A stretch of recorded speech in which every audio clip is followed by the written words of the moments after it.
वांद्रे पोलिसांनी सैफ अली खानचा जबाब आता नोंदवलेला आहे। सैफ अली खान याच्या घरामध्ये घुसून त्याच्यावरती हल्लाच करण्यात आलेला होता आणि याच प्रकरणामध्ये आता पोलिसांनी सैफ अली खान याचा जबाब घेतलेला आहे। त्यामुळे सैफ अली खान याच्या जबाबाच्या नंतर याच हल्ल्याच्या प्रकरणातली अधिकची माहिती पोलिसांना मिळणार आहे।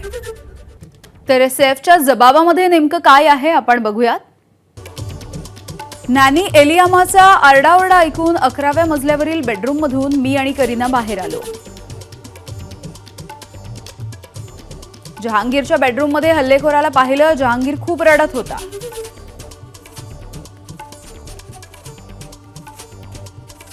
हल्लेखोराला रोखण्याचा प्रयत्न केला तेव्हा त्याच्याशी झटापट झाली। हल्लेखोराला मी पकडून ठेवलं पण सुटकेसाठी त्यानं प्रतिहल्ला केला। हल्लेखोरानं माझ्या हात, पाठ आणि मानेवरती चाकूने हल्ला केला। जखमी होऊन सुद्धा हल्लेखोराला मी ढकललं आणि जहांगीरचं बेडरूम बंद केलं। घरातले सारे कर्मचारी जहांगीरला घेऊन 12व्या मजल्यावरती गेले। सारा आरडाओरडा ऐकून रमेश, हरी, रामू आणि पासवान हे 4 कर्मचारी जहांगीरच्या बेडरूमकडे गेले। कर्मचाऱ्यांनी जहांगीरची बेडरूम उघडून पाहिली पण हल्लेखोर तिथे नव्हता। कर्मचाऱ्यांनी सारं घर शोधलं पण हल्लेखोर कुठेही दिसला नाही, तो निसटला। अशातच मी खाली गेलो आणि रिक्षा पकडून हॉस्पिटलला गेलो।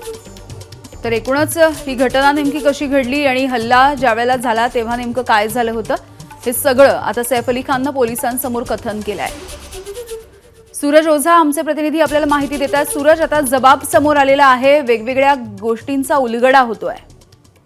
नक्की हा सैफ अली खानचा जो स्टेटमेंट आहे खूप महत्वाचा होता। त्यांचं स्टेटमेंट घेणे गरजेचं होतं या प्रकरणी, कारण की आज आरोपीला कोर्टात हजर केलं जाणार आहे आणि या घटनेत सैफ अली खान एक विक्टिम आहे। त्यांना 6 वेळा स्टॅबिंग करण्यात आली होती। सैफने सांगितलं की 11वा मंजिल आहे, तिथे 3 बेडरूम आहे। एका बेडरूम मध्ये करीना आणि तो स्वतः राहतो।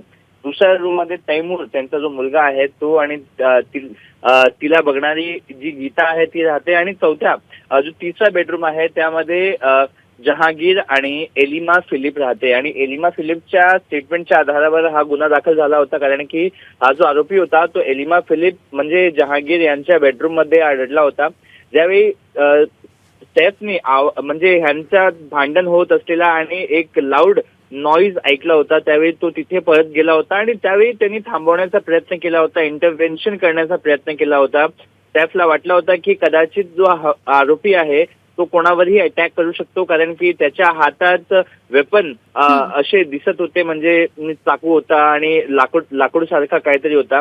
त्यावेळी सैफ अली खानने त्याला पकडलं आणि जेव्हा त्याला पकडलं त्यावेळी आरोपीने स्वतःला वाचवण्यासाठी सैफ अली खानवर हल्ला केला।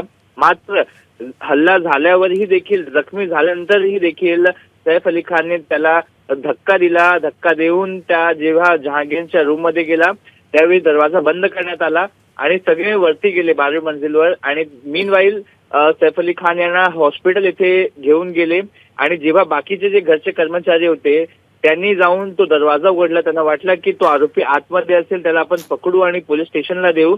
पण जेव्हा दरवाजा उघडले तो आरोपी रूम मध्ये नव्हता, तो तिकडनं पळून गेला होता। तर खूप महत्वाची माहिती सैफ अली खानने त्याच्या स्टेटमेंटमध्ये पोलिसांना दिलेली आहे। अगदी धन्यवाद सूरज या माहितीसाठी। एबीपी माझा, उघडा डोळे बघा नीट।